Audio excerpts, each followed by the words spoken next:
मित्रांनो, जय हिंद, नमस्कार. कसे आहेत सगळे? अत्यंत महत्त्वाची न्यूज आणलेली आहे तुमच्यासाठी. कालच तुम्ही ऐकलं असावं, इंस्टाग्रामला, टेलिग्रामला विविध ठिकाणी तुम्ही ऐकलं असणार की आता प्रत्येक वर्षी पोलीस भरतीची वेळापत्रक येणार आहे. खूप महत्त्वाची, खूप आनंदी बातमी आहे मित्रांनो आपल्यासाठी. कारण कसं आहे माहिती आहे का, परीक्षा ही अनिश्चित आहे पोलीस भरतीची. ओके, त्याला काही निश्चितता नाही. गेल्या 3 वर्षापासून सरकार आपल्यावर मेहरबान आहे, आपल्यासाठी मेगा भरती देते. आणि एक त्यांनी एक स्ट्रक्चरच ठेवलेलं आहे की बाबा नोव्हेंबर डिसेंबरमध्ये ॲड काढायची, फेब्रुवारी आणि मार्च एप्रिलमध्ये परीक्षा घ्यायची, लगेच ट्रेनिंगला पाठवायचं. हे गेल्या 3 वर्षापासून आपण स्ट्रक्चर पाहतोय. परंतु हा स्ट्रक्चर आत्तापर्यंत फिक्स नव्हता. म्हणजे ह्याची गॅरंटीच नाही की बाबा आता जी मेगा भरती झाली त्याच्यानंतर परत मेगा भरती होईल किंवा भरती तरी होईल, याची शाश्वती कोणी देऊ शकत नव्हता. मग अशामुळे काय होत होतं, सर काय करू, 1-2 मार्कांनी राहिलो, आता जॉब केल्याशिवाय पर्याय नाही, आता हे केल्याशिवाय पर्याय नाही. काही लोकांनी सुसाईड वगैरे केलेले आहेत मित्रांनो या प्रेशरमुळे. कारण भरतीचा नाद हा लय डेंजरस नाद आहे. एकदा जो या क्षेत्रात उतरला ना तर त्याला ह्याची लतच लागून जाते. तो याचा आहे ना हे होतो, एडिक्ट होऊन जातो. ठीक आहे, लवकर भरती सुटत नाही. सो आता आपल्याला एक शाश्वती मिळणार आहे की आता आपण बिनधास्त तयारी करू शकतो. पूर्वी काय होतं, भरती येईल का नाही ही भीती नेहमी असायची. परंतु आता असं होणार नाही. आता प्रत्येक वर्षी भरती येईल. आता ते लोक तुम्हाला एक हे देतील, आराखडा देतील की बाबा अमुक अमुक टायमाला ॲड पडेल, अमुक अमुक टायमाला, प्रत्येक वर्षी त्याच टायमाला भरती निघेल. आणि हे शक्य आहे का? येस, हे शक्य आहे. का तर मित्रांनो, प्रत्येक वर्षी पोलीस भरतीच्या जागा रिक्त होतात. डिसेंबर महिन्याच्या अखेरीस बरेच लोक रिटायर्ड होतात, काही लोक दगावतात, काही लोकांचं काहीतरी वेगळंच हे असते. तर त्यामुळे जागा जी आहे ती रिक्त होतच असते. आणि मग त्या रिक्त जागांची जरी भरती आपल्यासाठी मिळाली म्हणजे प्रत्येक वर्षी, तरी आपल्यासाठी ते सफिशियंट असणार आहे.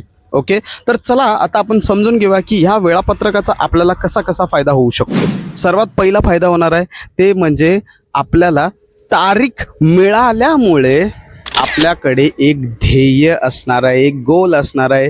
आपण दिवस रात्र फक्त आणि फक्त त्या गोलवर काम करून यशस्वी होऊ शकतो. तर हे सर्वात आनंदाची बातमी आहे की आपल्याकडे एक ध्येय असणार आहे. बघा ना, तुमच्याकडे ध्येयच नाही आहे बरं का. तुम्ही आता प्रॅक्टिस करताय, कधीपर्यंत करणार, किती काळपर्यंत करणार, आणि भरती नाही झाली तर, म्हणजे अनिश्चितता असल्यामुळे आपण कुठेतरी डिमोटिवेट होतो आणि मग ते सगळं आपलं टार्गेट गोल अस्वस्थ होऊन जाते आणि आपण कुठेतरी फेल्युअर होतो. म्हणजे अचानक काय होते, धप्पा लागतो, पोलीस भरती येते आणि आपली तयारीच नसते. तर आता असं होणार नाही. आता तुम्हाला एक टार्गेट असणार आहे की या महिन्यात परीक्षा येणार आहे, तुम्ही तसे अभ्यासाचे नियोजन लावून आपली तयारी चांगली करू शकता. दुसरा पॉईंट आहे की वेळापत्रक जर आपल्याला माहीत असेल तर आपली शरीराची आणि मनाची मानसिकता वाढते. ओके, त्याच्यामध्ये ग्रोथ होते. का माहिती आहे का, आपल्याला माहीत आहे की बाबा मला समजा 7 महिने मिळणार आहेत, तर मी आता बेसिकपासून जर तयारी केली तर मी काय काय केलं पाहिजे, कसं कसं केलं पाहिजे, ग्राउंड मी ऑफ सीझन कसं केलं पाहिजे, त्यानंतर जेव्हा 2-3 महिने राहतील तेव्हा इन सीझन कसं केलं पाहिजे. तसंच अभ्यासाचं पण आहे. ऑफ सीझन मी अभ्यास कसा करायला पाहिजे, त्याचबरोबर इन सीझन जे रिव्हिजन प्रॅक्टिस असते ती मी कशी केली पाहिजे, हे आपल्याला एक निश्चितता येते. आणि त्यामुळे आपली शारीरिक प्रगती होते, आपली मानसिक प्रगती होते. समजलं? वेळापत्रक जाहीर झाल्याने यशाची शाश्वती आपण जास्त देऊ शकतो. का माहिती आहे का? ठीक आहे, बघा काही लोक 1-2 मार्काने फेल होतात.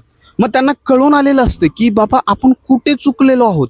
मग जेव्हा नेक्स्ट टाइम त्याला माहीत असते की बाबा समजा डिसेंबरमध्ये ॲड पडणार आहेत आणि जानेवारी-फेब्रुवारीमध्ये पेपर राहणार आहेत, तर मग तो काय करतो, डे 1 पासून झालेल्या सगळ्या चुकांवर तो काम करतो. आणि ह्याच्यामध्ये बघा यशाची हमी त्याला आपोआप येऊन जाते. कारण त्याच्याकडून ज्या चुका होत आहेत तो वर्षभर त्याच्यावर काम करतोय. मग आता वर्षभर जर चुकांवर काम केलं तर मग राहतच काय, मग तर चुका होऊ शकत नाही. आणि चुकाच नाही झाल्या तर मग यशस्वी होण्याची गॅरंटी तर आहेच ना. मित्रांनो, वेळापत्रक जाहीर झाल्याने सर्वात महत्त्वाचा फायदा काय माहिती आहे का, एक नियोजन, एक आपण आराखडा आखतो. ठीक आहे, मला 7 ते 8 महिने मिळणार आहेत, मग मला पहिले 5 महिने जे आहेत ना ते माझा अभ्यास संपवायचा आहे. मग मी काय करतो, क्लासेस लावणे, अकॅडमी लावणे किंवा सेल्फ तयारी करत असेल तर मी कोणकोणते विषय कसे कसे किती किती टाईम लॉट केलं पाहिजे, अशा प्रकारे मी एक आराखडा तयार करतो, एक नियोजन लावतो आणि नियोजनबद्ध तयारी करतो. म्हणजे काय होतं, वेळापत्रक मिळाल्यामुळे सर्वात महत्त्वाचा फायदा हा असतो की मी एक नियोजनबद्ध तयारी करतो. बघा ना, MPSC वाले काय करतात, सर्वात पहिला मेन्सचा अभ्यास करतात आणि नंतर मग प्रीचा पुढील 2 महिन्यामध्ये अभ्यास करत असतात.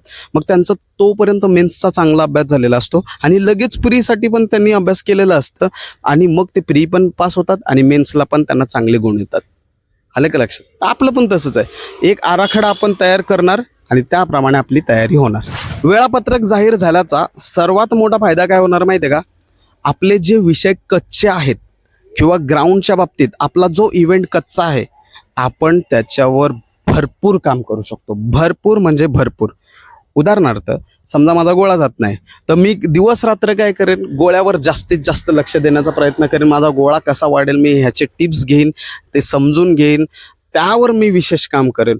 तसंच आहे GKच्या बाबतीत मला विज्ञान जमत नाही आहे, मग मी दिवस रात्र विज्ञानावर जास्त फोकस करेन. गणित समजत नाही, मी गणितावर जास्त फोकस करेन.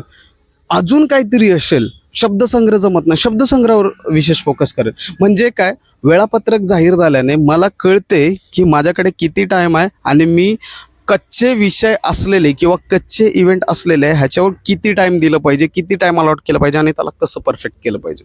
तर हा एक लय मोठा फायदा आपल्याला ह्याच्यातून होणार आहे. आता हे सगळं झाल्याच्या नंतर मला सांगा, समजा तुमच्याकडे 8 महिने आहेत, 5 ते 6 महिन्यात तुम्ही तुमचा अभ्यास पूर्ण करून घेतला, पुढचे 2 महिने रिव्हिजन प्रॅक्टिस यशस्वी का नाही होणार, कळतंय? म्हणजे वेळापत्रक जर जाहीर झालं ना तर मला एक आयडिया येते की बाबा ठीक आहे, 8 महिने आहेत ना, पहिले मी 5 ते 6 महिने मी अभ्यास संपवण्याकडे लक्ष देतो आणि नंतरचे जे 2 महिने ते रिव्हिजन प्रॅक्टिस. कारण जर तुम्ही झालेला अभ्यास रिवाईज केला नाही, त्याची प्रॅक्टिस केली नाही, तुम्ही मार्क घेऊ शकत नाही आणि तुम्ही यशस्वी होऊ शकत नाही. ओके, नुसता अभ्यास करणे म्हणजे परफेक्ट असतं असं नाही आहे, तर त्या अभ्यासाची पुनरावृत्ती होणे तेच परफेक्शनचं काम करतं. तर मग जर वेळापत्रक जाहीर झालं तर आपल्याला रिव्हिजन आणि प्रॅक्टिससाठी एक स्लॉट काढता येईल आणि त्या स्लॉटमध्ये आपण जास्तीत जास्त प्रॅक्टिस आणि रिव्हिजन करू शकतो.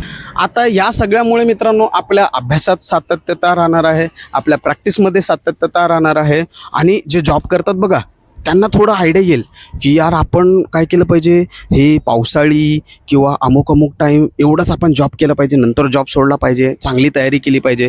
किंवा मग जे रिस्क घेऊ शकतात थोडंसं सेविंग वगैरे करून, ते लोक जॉब सोडून ते लोक तयारी करतील, कारण त्यांना पण माहीत पडलेलं आहे की निश्चित तारीखला परीक्षा होणार आहे. मग आपण तेवढ्या पिरियडमध्ये चांगली तयारी करू शकतो. मग बरेच लोक जॉब सोडून आपली चांगली तयारी करू शकतात किंवा जॉब करून सुद्धा चांगली तयारी करू शकतात.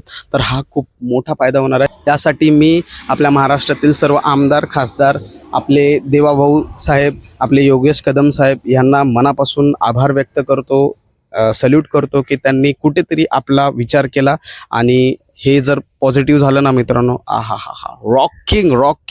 ओके, इतकं जबरदस्त तुफान आपल्या लोकांचा रिझल्ट येईल ना आणि जे अडकलेली लोक आहेत बघा, ती याच्यातून नक्कीच बाहेर निघतील. ओके, तर हे पॉझिटिव्ह आहे. आणि हो, सर्वात महत्त्वाचं, तयारी करताना तुम्हाला ज्या काही गोष्टी अडतील, जिथे कुठे तुम्ही अडतील तिकडे फक्त एकच नाव, डिअर पोलीस.